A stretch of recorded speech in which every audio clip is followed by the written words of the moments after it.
Paul Colin was born in 1892 in Nancy in northeastern France. I can find no information about his family or circumstances until 1907, when he began an apprenticeship at a printing house at the age of 15.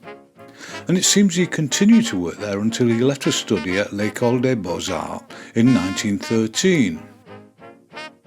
But when war with Germany was declared in the following year, he immediately enlisted in the army and fought until 1916, when he was wounded at the Battle of Verdun and sent back home to recover from his injuries and resume his studies. The first verified example of his work I found was this 1918 print of a First World War tank, and in 1920 he designed this poster promoting an art exhibition he was himself a part of. And in 1922 he used his prowess as a wood engraver to create this frontispiece for The Solitary Heart, a collection of poems by Charles Guérin. And within a couple of years, more evidence of his work as a poster designer began to appear, including his first for Paris's Champs-Élysées Theatre, owned by André Davin, who Colin had met and befriended 2 years before. But otherwise it continued to be his paintings and prints which occupied most of his time until late 1925, when Davin commissioned him to create a puzzlingly crude, racially generic poster announcing the arrival of the black American touring jazz musicians and performers, collectively known in France as La Revue Nègre. Parisians went wild for these performers and their music, and in particular the 19-year-old dancer Josephine Baker, who frequently performed with manic energy and not much in the way of clothing. Like many others, Colin was mesmerised by her, and it was as an artist that he began using her as his model and subject of his art with conspicuously greater expressiveness and sensitivity than he had in the Revue Nègre poster. And not much later they began a brief but intense love affair. There were also various paintings of the musicians, and although anonymous and again rather generic in their depiction, they were compelling studies in energy and motion. Meanwhile, Colin continued to create images for various posters, mostly for French performers and productions, which were considerably more restrained in their execution. And there was also a poster commission for René Clair's 1926 film, The Imaginary Voyage. But he couldn't stay away from his favourite subject for long, and in 1927 he produced this striking angular poster promoting the continued success of the revue and Baker as the star of the show. That was also the year he published a collection of images he'd been working on ever since their arrival in Paris, titled Le Tumulte Noir. It was a limited edition of only 500, with 45 drawings in varying stages of abstraction, cubism and more impressionistic style, created initially as monochrome lithographs and subsequently coloured using the pochoir stencil method, which enhanced their value and desirability. This graphic homage to the dynamism and exotic nature of these performers was widely acclaimed by critics and sold out very quickly to eager collectors. Original copies now of course change hands for astronomical figures. In the same year, Colin also capitalised on the public's fascination for Josephine Baker when he provided around 30 brush and ink monochromes to illuminate her memoirs, which were actually ghostwritten by Marcel Sauvage from her spoken account. This was a story of the dancer's early life of extreme hardship up to her now grand old age of 21. Other than his depictions of Baker herself, Colin persisted with his alarmingly generic portrayals of the other characters, but nobody at the time seemed to mind, and the book had to be reprinted several times to meet demand. By this point she had left the revue to work on her own show at the Folies Bergère, and although her amorous relationship with Colin was already at an end, they remained good friends for years to come. Following this frenzy of creativity and obsession with black popular culture, a year later Colin returned to the more sedate, endemic popular culture of the Parisian music halls and theatres of the day. And even if lacking the same level of visual energy, they were nevertheless possessed of considerable visual consideration. Colin was by this point at the height of his popularity, and his posters were ubiquitous throughout Paris. The only other serious rival he had was A.M. Cassandra, and on occasion their stylistic approach was not a million miles apart. And although there were other worthy poster artists proliferating in Paris at the time, this pair undoubtedly defined the period between them, and would continue to do so for a couple of decades at least. In 1929 he established and became director of his own art academy in Paris, the eponymous École Paul Colin, which due to his formidable reputation quickly became a magnet for many young aspiring illustrators and designers. And he ran it successfully for the next 40 years, alongside the continued creation of his own commercial output. In the same year he returned briefly to black performers with another poster for the Blackbird's Review at the Moulin Rouge, and a year later he published a series of more expressionistic, limited edition monochrome lithographs depicting various anonymous jazz musicians. He continued to work as an artist and enjoy success in that capacity, and he was greatly admired for the aesthetic quality of his lithographic prints, many of which combined surrealism and cubism with memorably distinctive results.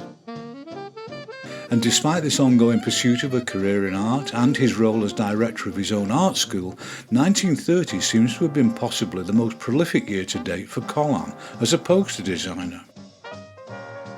In that year his depictions of French cabaret, music and stage performers of all stripes appeared at a rate considerably in excess of one a month. And although they were all instantly recognisable as Colin's work, he rang the changes in his stylistic and compositional approach with relentless and memorable aesthetic consideration in the case of all of them. And although many continue to be theatrically themed, by this point early evidence of more mainstream national clients, including this poster for Philips, were also starting to appear alongside his more expected show business output.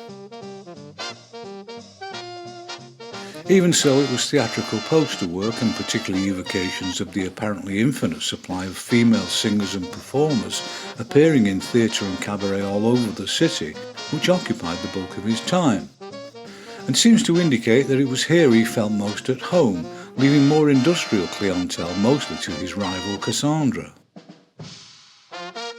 In 1932 he created his last commercial image of Josephine Baker, with a stylish and archetypally evocative and lively programme cover for her residency at the Casino de Paris. In the same year Colin published another quite idiosyncratic set of limited edition lithographs with a circus theme, all of which looked very much like they had been torn from a sketchbook.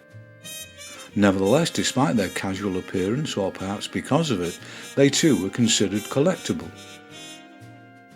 And his reputation by this point was enough to make whatever he created a financial and critical success.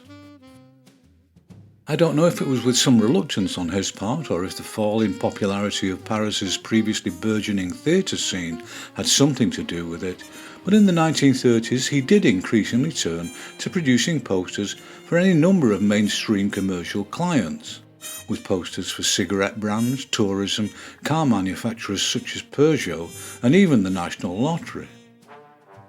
And it was now evidently the case that entertainment was only one relatively minor aspect of his production, among many others queuing for the Colin treatment. The ever-widening client base and level of his popularity as a poster designer ensured that the significant productivity which had begun in 1930 continued undiminished, and possibly even grew in intensity. And I think it would be fair to observe that the images he was now creating were evidence of a significant increase in the level of authority and graphic finish he brought to these posters when compared to his earlier more ragged offerings. And the evidence is clear that all the images he was by this time producing in a variety of graphic techniques and stylistic approaches were virtual definitions of what a modern poster should be.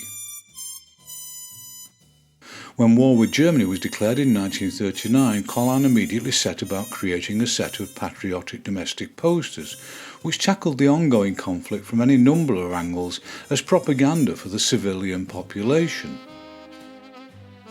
But this run would only be for a few months, as in the spring of 1940 German troops invaded France and installed a puppet government, which was their general practice. Colin patriotically refused to work on their behalf, and his only realistic response to this state of affairs was to confine himself to artistic expression and this apparently solitary, uncontentious poster.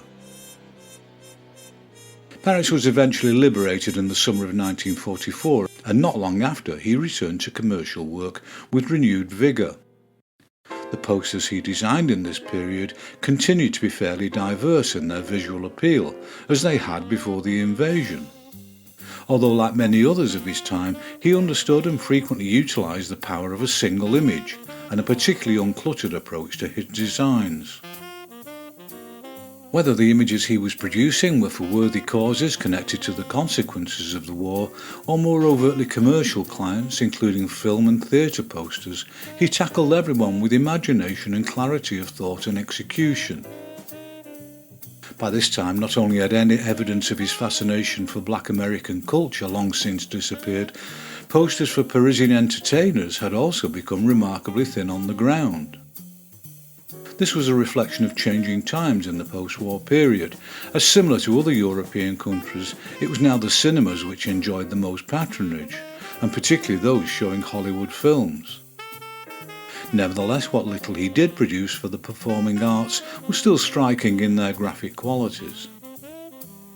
As the 1950s began, Colin continued to be creatively restless and was increasingly using elements of cut-out paper in many of his poster designs to great effect. Sometimes he did this for the whole of the image, while on other occasions it was just one of the mediums he chose to use. And side by side with these creatively successful experiments, he carried on with more traditional drawing and painting materials with every bit as much success. More than any of his contemporaries, he appeared to be committed to the notion of never being the same twice in a row, and there was humour, dynamism and clarity of purpose to be found in the many posters for a particularly diverse group of clients throughout the decade. I suspect, though I have no proof of it, that this variation in his approach and mediums would not have been dictated by the client, but by Colin himself. Such was his unassailable reputation and the power it gave him when dealing with those he chose to work for. Either way, the posters he was producing showed levels of graphic diversity and authority few others could even dream of. He was still in charge of his eponymous art school, where many young hopefuls flocked to learn from his good practice and emulate his success, and he still found time to create the occasional oil painting or lithographic print. But even though he was now in his 60s, the posters just kept on coming. More than once in other videos I've been obliged to observe a decline in the abilities of a few of my subjects in later life. But nothing could be further from the truth in the case of Paul Colin. As the 60s unfolded, his commercial output did eventually slow down somewhat, but the quality of what he produced remained every bit as high as before. And he even dabbled in record cover illustration for a French Beatles record which was never used. In 1965 he also published the book Take Aim Fire, a collection of scathing, brutally rendered monochrome drawings reflecting on the period from 1939 up to the book's year of publication, each one focusing on the persistence of humanity's determination to self-destruct through war. Needless to say, it was a heartfelt but far from easy book to find pleasure in. And he remained active as a creator of art lithographs and paintings, and the relatively few posters he did design during the later 1960s into the 1970s remained typically stylish and memorably diverse. The last evidence of commercial poster design I found was created in 1980.